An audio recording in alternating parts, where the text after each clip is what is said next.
नमस्कार मित्रांनो, स्वागत आहे तुमचं या डेटाच्या अनालिसिस व्हिडिओमध्ये. तर मित्रांनो, आपण जो डेटा ट्रॅक करतोय, तो करतोय 23 तारखेचा डेटा. पण 23 तारखेचा डेटा ट्रॅक करण्याच्या आधी मला तुम्हाला एक गुड न्यूज द्यायची, की नवीन वर्ष सुरू होतंय. नवीन वर्षामध्ये तुम्ही असं काही स्किल शिकून प्रॉफिटेबल होण्याचा प्रयत्न करणार आहात का? आणि ॲक्चुअल डेटाचं लर्निंग तुम्ही घेणार आहात का? की मागच्या जे वर्षी झालं प्लस मायनस बाय सेल हेच लाईफटाईम चालू ठेवणार आहात? ओके. तर लॉस पासून वाचा, प्रॉफिटेबल जर्नी स्टार्ट करा. नवीन वर्षात काहीतरी नवीन स्किल शिका आणि तरच ती जर्नी पॉझिटिव्ह होईल मित्रांनो. तुम्ही शिकणार असाल तरच पॉसिबल आहे. तुम्ही रँडमली काही करत असाल, buy sell without any data, okay. तर ही अशी जर्नी राहणार आहे. माझ्याकडूनच शिकावं अशी माझी इच्छा नाहीये, पण तुम्ही शिकून करावं एवढ्याचसाठी ही तळमळ आहे मित्रांनो. तर हा डेटा मी शिकवण्याचा प्रयत्न करतोय. शिकण्यासाठी इच्छुक असाल तर कमेंट चेक करा. डेटा कसा आलाय तो बघूया. कालचा जो डेटा होता, म्हणजे 19 तारखेचा डेटा, तो आपण पॉझिटिव्ह दिला होता 22 तारखेच्या मार्केटसाठी. उद्याचा 23 तारखेचा जो डेटा आहे, तो त्या हिशोबाने आपल्याला पॉझिटिव्ह दिसतोय. एकदम ड्रास्टिक चेंज होताना दिसलेले आहेत. काल पण बघितलं तुम्ही 6 लाखाच्या पोझिशन्स 4 लाखावर आल्या होत्या.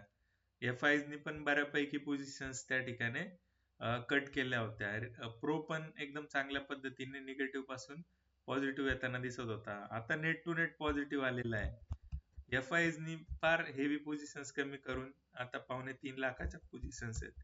आणि रिटेल क्लायंट सुद्धा फार चांगल्या स्टेजला त्या ठिकाणी आलेला आहे. तर मार्केट कंटिन्युअस वरती आहे. मार्केटचा आपला ॲव्हरेजचा नियम तुम्हाला सांगितलेला आहे ऑलरेडी. मागच्या काही व्हिडिओज मध्ये डिस्कस झालेला आहे. ओके. मार्केट पॉझिटिव्ह आहे. पण काही ज्या शॉर्ट्स असतील त्या कव्हर करण्यासाठी आपल्याला मार्केटला थोडं का होईना खाली यावं लागेल. ओके. तर अशा वेळी जर मार्केट खाली दिसतंय तर एक बाय ऑन डीपची त्या ठिकाणी ती हे असू शकते. तर मित्रांनो, थोडासा ग्राफ स्लो आहे. पण ज्या लेवलला एक्सपायरी सुरू झाली होती ना, तर ती एक लेवल क्लेम होण्याचा प्रयत्न त्या ठिकाणी मार्केट करत असतं. ओके. 100% करत असतं. निफ्टीमध्ये तसं होईल का, तर याची शक्यता थोडीशी कमी आहे. रिझन बिंग, मोठ्या प्लेयर्सला खूप सारा वेळ मिळालेला आहे, खूप सारा वेळ मिळालेला आहे शॉर्ट पोझिशन्स कव्हर करण्यासाठी. आता ज्या पोझिशन्स आहेत त्या लॉंग साईडला वाढतात आहे. आणि ह्या positions as it is expire झाल्या तरी फार असा काही फरक पडेल मोठ्या प्लेअरला अशी परिस्थिती नाहीये, कारण त्यांनी ऑलरेडी 2 दिवस झाले पॉझिटिव्ह काम त्या ठिकाणी करण्याचं काम त्यांचं चालू होतं.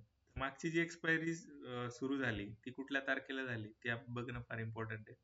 तर ती झाली होती 16 तारखेला. 16 तारखेची जी लेवल आहे ती लेवल आहे साधारण 25,985 ची, आणि मार्केट आता 150 पॉईंट वरती ट्रेड करत आहे. तर ते ह्या लेवल येऊ शकतं का? ओके. कदाचित येऊ पण शकतं, पण ह्याचे चान्सेस कमी आहे. डेटा पॉझिटिव्ह आहे.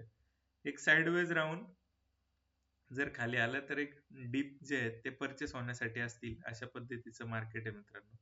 आय होप ह्या डेटाचा तुम्हाला फायदा होतोय आणि इन फ्युचरही असं काही होत राहील. ठीक आहे. तर मित्रांनो, थांबूया आजच्या या व्हिडिओमध्ये. आज एक स्टॉक दिला होता, मॅजिक झाले, सिंपल मॅजिक. ह्याच्यापेक्षा वेगळं मी तुम्हाला काही सांगू नाही शकणार. एक स्टॉक 278 च्या लेवलला आयडेंटिफाय केला होता, 312 पर्यंत तो गेलेला आहे मित्रांनो. सरळ सरळ 20% जर्नी बघू शकत असाल, एकदम हायवर क्लोज झालेला आहे. तर हे असं का होतं, याच्या पाठी काय असतं, काय लॉजिक आहे त्याच्या पाठी, ते आपण आयडेंटिफाय करतो आणि ह्या हिशोबाने ते जर्नी कॅप्चर करण्याचा प्रयत्न करतो. तर मित्रांनो, असंच तुम्हाला शिकायचं असेल, 20-20% एका दिवसात शेअर कॅप्चर करायचे असतील तर हे तुम्ही करू शकता आणि एकदम सिंपल साध्या काही गोष्टी अप्लाय करून प्रॉफिटेबल होऊ शकता मित्रांनो. तर इच्छुक असाल तर नक्की हे करा. वेळ वायाला गेल्यानंतर काही अर्थ उरत नाही मित्रांनो. लाईफमध्ये तुम्हाला वेळ आणि पैसा यातला डिफरन्स समजणं गरजेचं आहे. जर वेळ दिला तर पैसा येईल, आणि वेळ गेला तर ना पैसा येईल ना वेळ येईल. सगळं काही अधांतरित राहील. तर मित्रांनो, थांबूया आजच्या व्हिडिओमध्ये. थँक्यू.